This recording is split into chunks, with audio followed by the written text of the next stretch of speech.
ಇದರಲ್ಲಿ ನಾವು ಸ್ಪೆಸಿಫಿಕ್ ಆಗಿ KCC ಲೋನ್ ಬಗ್ಗೆ ಕಾನ್ಸಂಟ್ರೇಟ್ ಮಾಡೋಣ. ರಿನ್ಯೂವಲ್ ಕೇಸ್ ಆದರೆ ಹೇಗೆ ಡಿಸ್ಪರ್ಸ್ ಮಾಡಬೇಕು ಹಾಗೂ ಹೊಸ ಕೇಸ್ ಆದರೆ ಹೇಗೆ ಡಿಸ್ಪರ್ಸ್ ಮಾಡಬೇಕು ಅಂತ.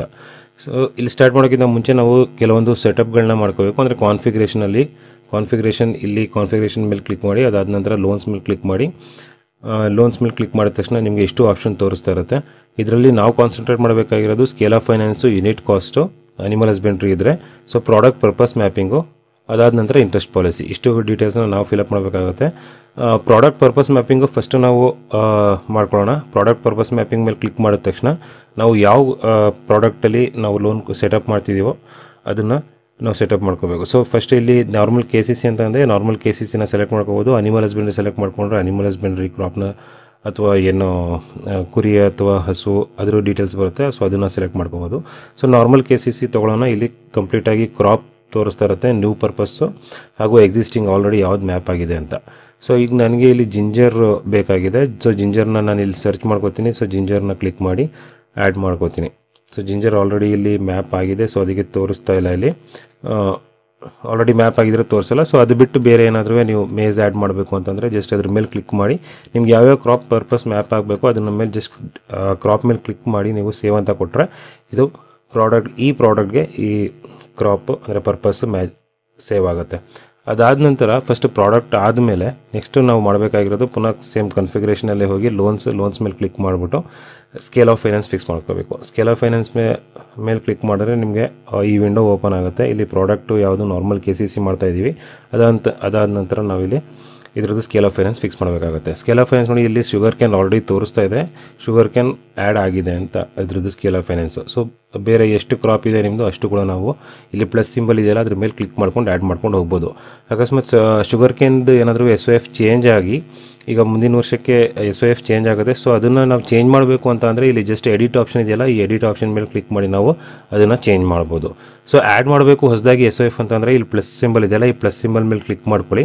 ಕ್ಲಿಕ್ ಮಾಡಿದ ತಕ್ಷಣ ನಮಗೆ ಇಲ್ಲಿ ಪ್ರಾಡಕ್ಟ್ ಆಲ್ರೆಡಿ ಡಿಫಾಲ್ಟೆಡ್ ನಾರ್ಮಲ್ KCC ಅಂತ ನಾವು ಮುಂಚೆನೇ ಸೆಲೆಕ್ಟ್ ಮಾಡ್ಕೊಂಡ್ರಿಂದ ಇಲ್ಲಿ ತೋರಿಸ್ತಾ ಇರುತ್ತೆ. ಸೊ ಕ್ರಾಪ್ ಯಾವುದು ನಾವು ಕೊಡ್ತಾ ಇದ್ದೀವಿ ಅದನ್ನು ಸೆಲೆಕ್ಟ್ ಮಾಡ್ಕೊಳ್ಳಿ, ಜಿಂಜರು.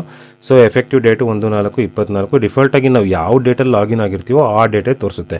ಸೊ ಕಾಮನಾಗಿ ನೀವೇನು ಮಾಡಿ 1/4/24 ಲಾಗಿನ್ ಆಗಿ ಫಸ್ಟು ಈ ಸೆಟ್ಟಿಂಗ್ ಕಾನ್ಫಿಗರೇಷನ್ನ ಮಾಡಿಕೊಂಡು ಆಮೇಲೆ ನಿಮ್ಗೆ ಯಾವ ಡೇಟಲ್ಲಿ ಡಿಸ್ಬರ್ಸ್ಮೆಂಟ್ ಇರುತ್ತೋ ಆ ಡೇಟ್ಗೆ ಲಾಗಿನ್ ಆಗ್ಬೋದು. ಸೊ 1/4/24 ಈ ಎಫೆಕ್ಟಿವ್ ಡೇಟ್ ಆಗಿರುತ್ತೆ. ಸೊ ರಾಬಿಗೆ 1 ಎಕರೆಗೆ ಎಷ್ಟು ಅಂತ ಹೇಳ್ಬಿಟ್ಟು ರಾಬಿ ಕ್ರಾಪು ಅಥವಾ ಖಾರಿಫ್ ಕ್ರಾಪು ಜಿಂಜರಲ್ಲಿ ಯಾವಾಗ ಎಷ್ಟು ಕೊಡಬೇಕು ಅಂತೇಳಿ. ಸೊ ರಾಬಿ ಕ್ರಾಪ್ ಆಗಿದ್ದರೆ ಇದು ಜಿಂಜರು ನೀವು 1 ಎಕರೆಗೆ ಎಷ್ಟು ಕೊಡಬೇಕು ಅಂತ. ಸೊ ಇಲ್ಲಿ ಕ್ಯಾಶ್ SOF 1 ಎಕರೆಗೆ ಎಷ್ಟು ಫಿಕ್ಸ್ ಆಗಿದೆ ಅಂತ ಹೇಳ್ಬಿಟ್ಟು ಸಪೋಸ್ 1 ಲ್ಯಾಕ್ ಅಂತ ಎಕ್ಸಾಂಪಲ್ ತೊಗೊಳ್ಳೋಣ. ಸೊ 1 ಲ್ಯಾಕ್ ಫಿಕ್ಸ್ ಆಗಿದೆ. ಸೊ 1 ಲ್ಯಾಕ್ ಅಂತ ಹಾಕಿ ಕೈಂಡಲ್ಲಿ ನೀವೇನಾದರೂ ಆ ಪ್ರಾಡಕ್ಟ್ ಬಗ್ಗೆ ಹಾಕ್ತಿದ್ರೆ ಆ ಅಮೌಂಟ್ನ ಹಾಕ್ಬೋದು, ಇಲ್ಲಾಂದರೆ ಇದನ್ನು 0 ಅಂತ ಬಿಡಿ. ಸೊ ಖಾರಿಫಲ್ಲಿ ಇದ್ದರೆ ಜಿಂಜರ್ ಪ್ರಾಡಕ್ಟ್ ಏನಾದರೂ ನೀವು ಖಾರಿಫ್ ಪ್ರಾಡಕ್ಟ್ ಆಗಿದ್ರೆ ಸೊ ಅದಕ್ಕೂ ಕೂಡ ಸೇಮು ಇಲ್ಲಿ ಅಮೌಂಟ್ನ SOFನ ಅಮೌಂಟ್ ಹಾಕ್ಬೋದು. ಸೊ ಇದೆರಡು ಕೈಂಡ ಎಷ್ಟಿದೆ ಅದನ್ನು ಹಾಕಿ ಸೊ ಇಲ್ಲಿ ತೋರಿಸ್ತಾ ಇರುತ್ತೆ ಟೋಟಲ್ ಅಮೌಂಟು.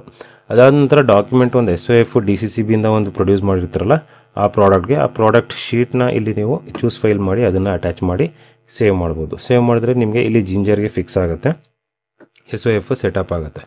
SOF ಸೆಟಪ್ ಆದ ನಂತರ ಇನ್ನೊಂದು ಕಾನ್ಫಿಗರೇಷನ್ನು ನಾವು ಒಂದು ಇಂಟ್ರೆಸ್ಟ್ ಪಾಲಿಸಿನ ಸೆಟ್ ಮಾಡಬೇಕು. ಇಂಟ್ರೆಸ್ಟ್ ಪಾಲಿಸಿ ಮೇಲೆ ಕ್ಲಿಕ್ ಮಾಡಿದ ತಕ್ಷಣ ಈ ಥರ ಒಂದು ವಿಂಡೋ ಓಪನ್ ಆಗುತ್ತೆ. ಪ್ರಾಡಕ್ಟ್ನ ಸೆಲೆಕ್ಟ್ ಮಾಡ್ಕೊಳ್ಳಿ, ಯಾವುದಕ್ಕೆ ನಾವು ಇಂಟ್ರೆಸ್ಟ್ ಪಾಲಿಸಿ ಸೆಲೆಕ್ಟ್ ಮಾಡ್ತಾ ಇದ್ದೀವಿ. ಸೊ ನಾರ್ಮಲ್ KCC ಸೆಲೆಕ್ಟ್ ಮಾಡ್ಕೋತೀನಿ, ಪಾಲಿಸಿ ಕೋಡು KCC ಅಂತ ಕೊಡ್ಕೋತೀನಿ. ಅದಾದ ನಂತರ ಪಾಲಿಸಿ ಡೇಟು, ಎಫೆಕ್ಟಿವ್ ಡೇಟು ಡಿಫಾಲ್ಟಾಗಿ ಬರುತ್ತೆ. ನಾವು ಯಾವ ಡೇಟಿಗೆ ಲಾಗಿನ್ ಆಗ್ತೀವೋ ಆ ಡೇಟ್ ತೋರಿಸ್ತಾ ಇರುತ್ತೆ.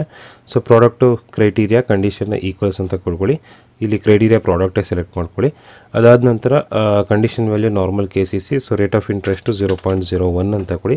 ಆ್ಯಕ್ಚುಲಿ ನಾವು 0% KCC ಲೋನ್ ಕೊಡ್ತಿರೋದು, ಬಟ್ ಸಿಸ್ಟಮ್ ಏನು ಮಾಡ್ತಾ ಇದೆ 0.00 ತೊಗೋತಾ ಇಲ್ಲ. ಸೊ ಅದಕ್ಕೆ ನಾವು ಮಿನಿಮಲ್ 0.01 ಅಂತ ಕೊಡ್ಕೋತಾ ಇದ್ದೀವಿ. ಸೊ ಅದರಿಂದ ನಮಗೆ ನೆಕ್ಸ್ಟ್ ರಿಪೇಮೆಂಟ್ಗೆ ಏನು ವಿಷಯ ಆಗಬಾರ್ದು ಅಂತ. ಸೊ 0.01 ಅಂತ ಮೆನ್ಷನ್ ಮಾಡ್ತೀವಿ. ಪೆನಾಲ್ಟಿ ಎಷ್ಟಿದೆ ಅದನ್ನು ಮೆನ್ಷನ್ ಮಾಡ್ಕೊಳ್ಳಿ, ಎಷ್ಟು ತೊಗೋತೀರಾ ಅಂತ.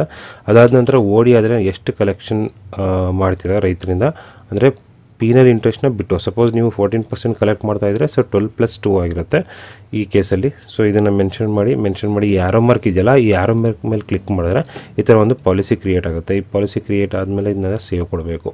ಸೇವ್ ಕೊಟ್ಟರೆ ನಮಗೆ ಇಂಟ್ರೆಸ್ಟ್ ಪಾಲಿಸಿ ಇಲ್ಲಿಗೆ ಕ್ರಿಯೇಟ್ ಆಯಿತು. ಸೊ ಇದು ನಾವು ಲೋನ್ಸ್ ಡಿಸ್ಪರ್ಸ್ ಮಾಡೋಕ್ಕಿಂತ ಮುಂಚೆ ಮಾಡಬೇಕಾಗಿರೋ ಸೆಟಪ್ಗಳು. ಸೊ ಈ ವಿಡಿಯೋನಲ್ಲಿ ಇಷ್ಟೇ. ಮುಂದಿನ ವಿಡಿಯೋಲಿ ನಾವು